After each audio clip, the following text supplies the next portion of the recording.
Welcome to Nigeria, the giant of Africa. A country with the largest economy on the continent, huge oil reserves, a diverse culture with more than 371 tribes, and the second largest film industry in the world. But behind that brilliant development are surprising stories, from mysterious tribes, environmental struggles to the hell of the LGBT community. Subscribe to the channel and join me in discovering an interesting and fascinating Nigeria. 1. The giant of Africa. Nigeria is located in West Africa, on the Gulf of Guinea, and has a total area of 923,768 square kilometers, known as the Giant of Africa, because it has the largest population in Africa, reaching more than 220 million people and ranking 6th in the world. More importantly, Nigeria has the largest economy on the continent, with a GDP of about 500 billion USD. The country is one of the world's leading oil producers and has a strong industrial and commercial sector, especially in the fields of finance, telecommunications, and technology. As one of the political powers in Africa, Nigeria plays an important role in the African Union and the Economic Community of West African States, along with other international organizations. The country is often at the forefront of peace initiatives and conflict resolution in the region. In addition, Nigeria owns the Nollywood film industry, which not only contributes to boosting the economy, but also spreads Nigerian culture throughout Africa and the world. Number 2. Petroleum Industry. Nigeria is the second largest oil exporter in Africa after Libya. 90% of Nigeria's exports come from oil, 39% of which is exploited by Shell. Oil was discovered in Nigeria in 1903, but it was not until 1950, when Shell arrived, that the potential of this place was fully realized. It seemed that the Nigerian people were very welcoming to them, but in fact, in recent years there have been protests against this corporation. And every time, it all ended in blood and tears. This corporation brought technology, oil exploitation infrastructure, and created jobs in Nigeria. But now, although the oil wells are still there, they are owned by Shell. This means that Shell holds nearly 40% of Nigeria's money. More importantly, oil exploitation seriously affects water resources and destroys the lives of local communities. A report by the University of St. Gallen in Switzerland found that babies in the Niger Delta were twice as likely to die in their first month if their mothers lived in the area affected by the spill. Tella James, president of the Maritime Workers Group, said the lives of the 69,000 people living in the area had changed dramatically since August 2008, when a sticky oil slick was discovered in a depression in Bodo, a few kilometers from the nearest house. The air stank, the water stank, the crabs and fish in Bodo's waterways smelled of oil. The oil seeped into the soil, into people's wells, and thick oil mixed with mud and streaks of oil spread across the network of streams and mangrove forests in Bodo. The cause was determined to be a leak from an old pipeline that had burst and was not repaired quickly enough by Shell. Shell alone faces more than 1,000 lawsuits related to oil spills. Shell has been fined numerous times in Nigeria for environmental pollution, but the trials often drag on for years. The affected communities complain that they have never been properly compensated and the environment has never been cleaned up. People have no idea what oil money looks like. They just see the companies coming in and squeezing them dry. The government also sides with the corporations, using the military and guns to suppress protests. If the military runs out of ammunition, don't worry, the corporations will sell them weapons again, and the money goes back to the corporations. Today, Nigerians are still fighting for their rights. Number 3. Strange tribes. Nigeria has more than 371 tribes with more than 500 languages spoken nationwide. But there are 3 special tribes that I would like to introduce to you. First of all, the Yoruba, Igbo, and Hausa tribes, who still maintain the custom of facial scarification. Accordingly, children born will have their faces scarified, creating permanent scars. In 2019, a 6-year-old boy named Naziru Abdulwahab in southern Nigeria was kidnapped. Naziru was taken to a very remote province by human traffickers. But when the kidnappers tried to sell him to buyers, they immediately refused.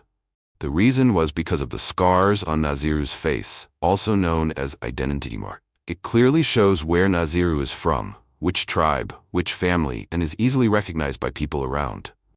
Some people read the information on the boy's face and reported it to the police.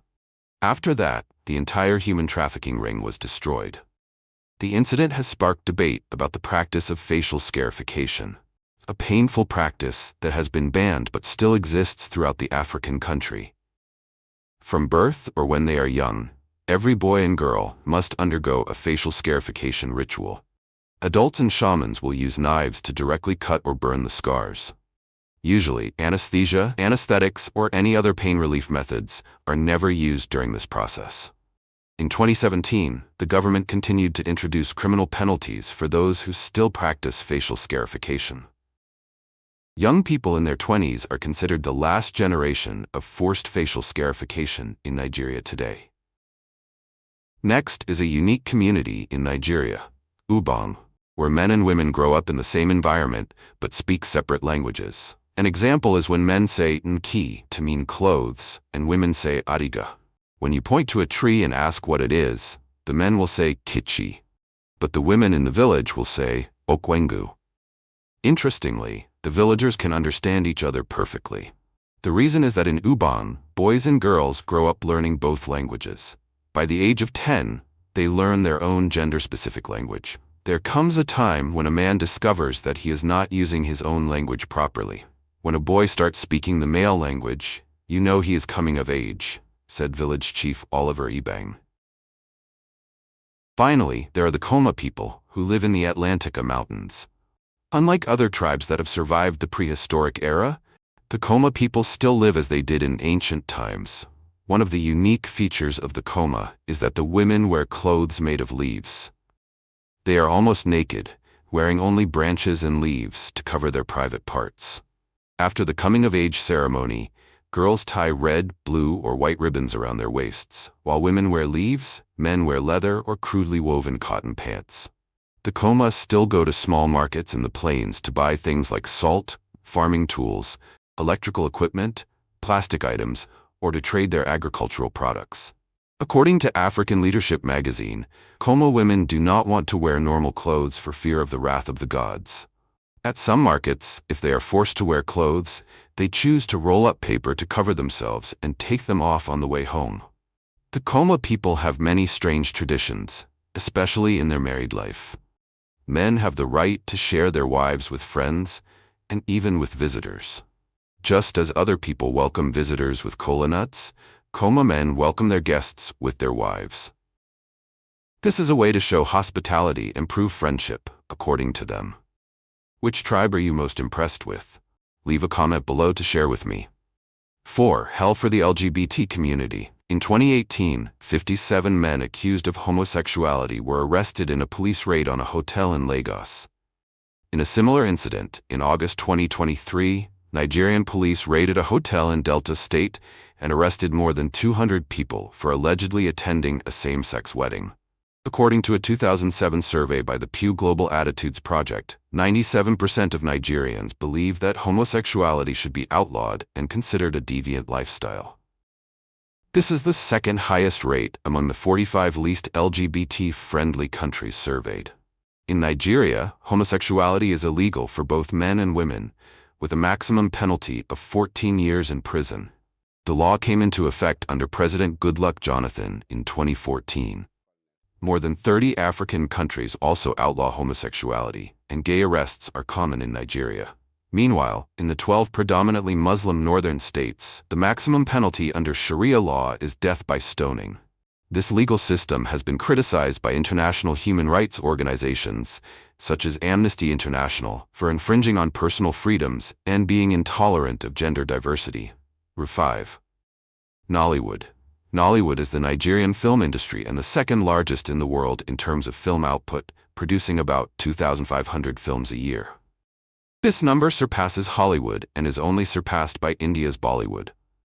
They use digital technology to make films very quickly, shooting entirely on digital cameras, editing on home computers, making music, post-production with free software, and releasing them on VHS, DVD, or VCD. Since its boom in the 1990s, the Nigerian film industry has generated about $250 million a year in profits.